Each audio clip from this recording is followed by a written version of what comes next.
Chapter 70 of Gachiakuta was nothing short of sensational.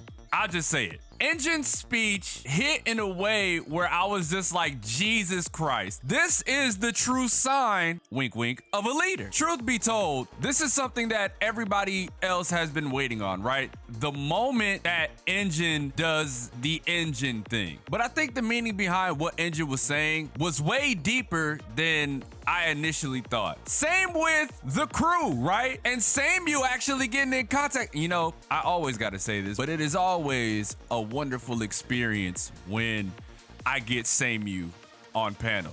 I've colored almost every Samyu panel because that is a gorgeous woman right there. Need that expeditiously. If you look like that, hit my line expeditiously. But anyway, that's besides the point. It took them a long time for them to get into contact, right? Somebody was purposefully jamming the signal, and I have a feeling I know who it is. Y'all already know this is a Gachiakuta video, so we gotta run the Gachiakuta intro.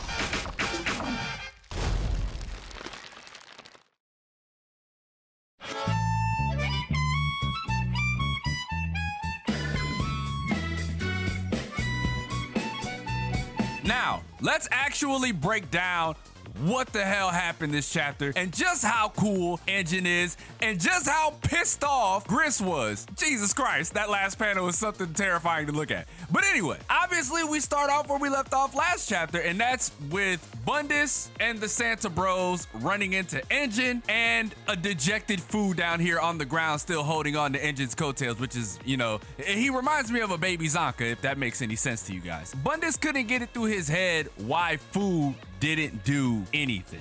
But again, look who he's matched up against. And Bundus knew this shit immediately, right? The minute he was like, he wouldn't even attack me a little. And this is where my brain definitely goes to a different place, because it's like, had Bundus and ENJIN matched up, would the outcome have been way more differently? Because if you think about it, if it was Bundus and ENJIN, then that would mean it was Fu and the Santa Bros. But again, ENJIN is too strategic to not do anything. Keep that in mind. ENJIN ends up being told, right? He ends up getting the intel from Brat that, hey, yo, we gotta do something quickly, because if we don't, we're gonna go across the border and we're gonna die, right? This trash beast is going to fly off. In this moment, this is what I mean by what I said earlier, as far as there was a deeper meaning to what ENJIN said, because he said, oh, so that's it. This might get Rudo back to the sphere, which is what Rudo and ENJIN have been so desperately looking for, right? Not in the sense that, oh, that means we're gonna go too. No, ENJIN has been looking for something to help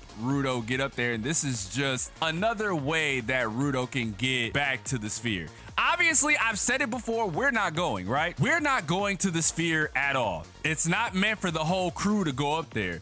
Because the only thing that I can honestly think of once we pop up there is like ENJIN seeing how Rudo was treated there, right? Because everybody thinks that if you come from the sphere, you are a specific type of person, but that is obviously false because they're barred off, right? Like, it's a gigantic wall separating the higher ups from the poor folk, right? Typical as of any society. But anyway, we get back in touch with Samyu, right? We just so happened to, right? Was this intentional, or was this like an accident? You know what I mean? Us obviously leaving the ground would mean that comms would be able to be reestablished, which is obviously something that I thought about, but I also think that Bundus was jamming the system, right? I think he was jamming communications, because had it not been for that, I don't think we would have been in contact again, and it would have been harder for Corvus to find us. But this is where all signs are pointing to us getting out, right? ENJIN ends up divulging the info to Samyu, like, you know, we're gonna die. We're gonna fly across the border in this gigantic beast, and we're gonna die. Samyu ends up saying, like, look, man, well, you're cleaners, right? Clean up that trash and get out of there. This is obviously something that we're gonna talk about later, at the end of the chapter with the Gris panel. She says, how did you let a kidnapping happen right under your nose anyway? You are the most useless piece of junk. She says, what's more is you're not even underground. Why weren't your chokers working? But this is what was interesting, right? Because at first we were underground, and this was the bigger plot. Engine's like, I don't know. We were all sure we were underground. And he looks at Bundus, and that's when he realizes, like, oh, so this was all according to plan, right? Be underground so that way nobody could find Rudo if the kidnapping was successful, and boom, we take off. This plot has been underway for a long time. If you just think about it logically in Gachiakuta standards, you know? And Engine's even like, oh my God, bro, just add another question to the pile. But this is where the speech happens, right? It's a speech that moved me. I even had to look up a word he used, right? I got the name Engine from someone I owe everything, which is interesting. What's his real name? But that's besides the point. He says it comes from an ancient language and it means a person who connects others, which we could also take this way as well, right? Because, you know, an engine is the thing that gets the car running.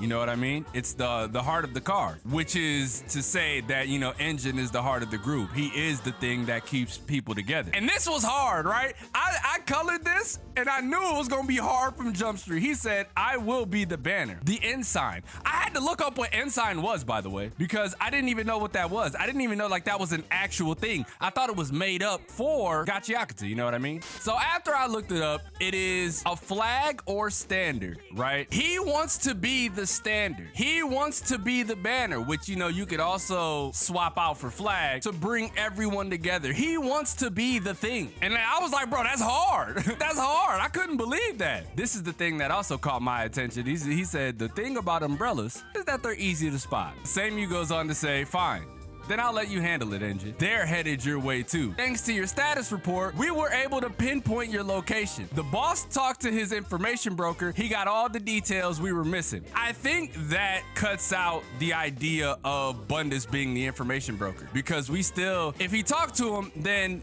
this wouldn't have been a situation in the first place, you know? I don't think Bundus would have held on long to divulge all of the information, right? He wouldn't have tried to fight D and Brat, you know what I'm saying? And Sammy was like, so they're on their way now, your reinforcements. This is what's gonna be interesting, right? Because the whole gang is pulling up, bro. The whole gang is pulling up. This is exciting. And then you see Gris's anger, right? He snaps the steering wheel. The reason this is so important, like Gris's anger, why it's so important is because we understand that he was at the bar and he let them slip through his fingertips. This is legitimately a symbol of never again. I'm never gonna let them out of my grasp again. Like I said, bro, excellent chapter.